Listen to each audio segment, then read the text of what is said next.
Sekitar seratusan Yahudi ultra-ortodoks menggelar aksi demo di kota dekat Tel Aviv. Mereka memprotes RUU wajib militer yang mengharuskan orang-orang Yahudi, baik pria maupun wanita, untuk menjadi tentara.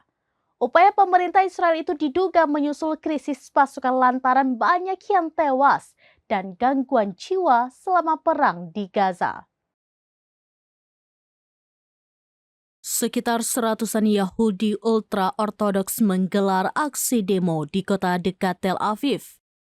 Mereka memprotes RUU wajib militer yang mengharuskan orang-orang Yahudi menjadi tentara. Upaya pemerintah Israel itu diduga menyusul krisis pasukan untuk perang di Gaza. Melansir Tribunnews.com, unjuk rasa ratusan orang Yahudi ultra-ortodoks itu digelar pada Minggu 2 Juni 2024. Surat kabar The Jerusalem Post melaporkan, polisi Israel mengendalikan massa menggunakan meriam air. Setidaknya 4 pengunjuk rasa ditangkap oleh polisi karena memblokir jalan. Aksi protes ini dilakukan di tengah pengadilan tinggi Israel ketika mengadakan sidang membahas wajib militer Yahudi ultra-ortodoks. Pria Yahudi diharuskan untuk menjalani wajib militer selama hampir 3 tahun, diikuti dengan tugas cadangan selama bertahun-tahun. Sementara wanita Yahudi menjalani wajib militer 2 tahun. Sebelumnya, awal Maret lalu, sejumlah pasukan Israel di Gaza tengah dilaporkan mengalami krisis.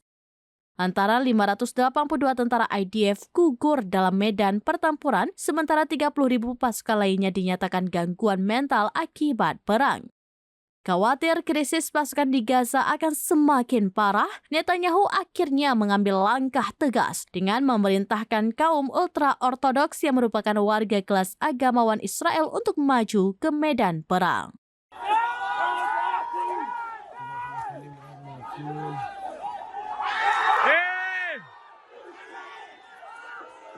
Demikian informasi terkini Syederalun. Saksikan terus beragam informasi lainnya. Jangan lupa like dan share seluruh akun serambinews.com.